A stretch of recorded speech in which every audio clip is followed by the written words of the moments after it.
His lucky day started with a hole in his roof. There's a story behind that. This is your daily message from Chad, number 1129, to upgrade your mental game today by telling yourself a better story. Because the most important story you hear is the story you tell yourself. And this message is dedicated to Jason Vyar. Here's the upgrade.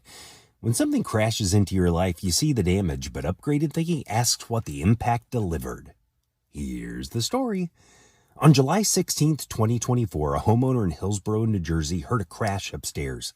There was a hole in the master bedroom ceiling, black fragments on the bed, dust on the carpet, the smell of sulfur in the air. A rock had ridden in from the asteroid belt and come through his roof at 32,000 miles per hour. The sonic boom was felt in New York City, 48 miles away. People in 5 states saw the fireball. Most of us would call that a disaster, an insurance claim, the day everything went wrong. Most people run their whole lives on one equation, E equals O. Event equals outcome. Something bad happens, so a bad outcome follows. A wrecked bedroom equals a ruined year. Well, Jack Canfield upgraded the math like this. E plus R equals O. Event plus response equals outcome. You have agency, control in the R. Your response. The Stoics go one step deeper. Hiding between the event and the response is a judgment. So the equation is E plus J plus R equals O.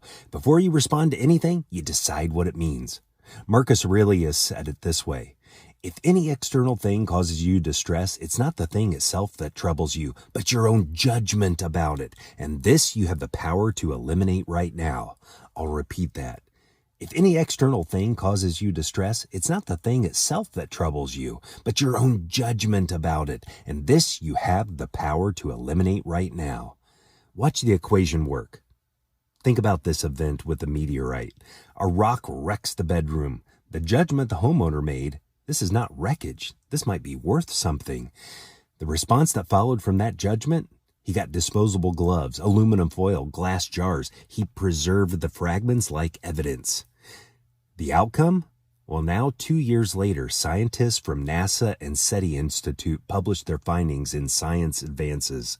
The rock, now named Hillsborough, is one of the rarest meteorites ever recorded, soaked in ancient brines and carrying amino acids, the building blocks of life. NASA's Mike Zielinski said, thanks to the homeowner's quick reaction, these are the most pristine meteorites of this kind we know of.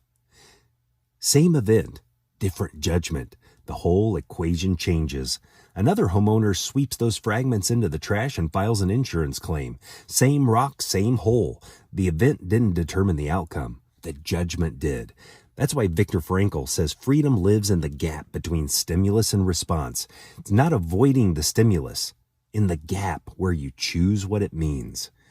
Something will crash into your life. Not maybe, will. You can't control the event. You control the judgment, and the judgment drives the response, and the response writes the outcome. The event doesn't decide the outcome. You do. A diagnosis, a rejection, a loss, a phone call.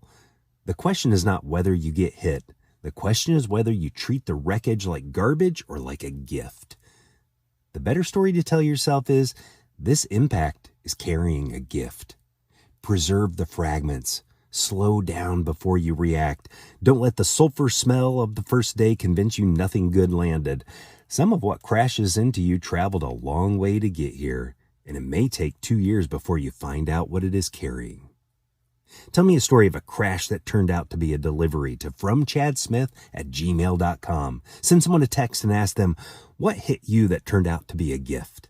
You can get a free copy of my book, The Most Powerful Story in the World, by going to fromchad.gumroad.com. The transcript of this message and hundreds of others are always available at www.fromchad.com.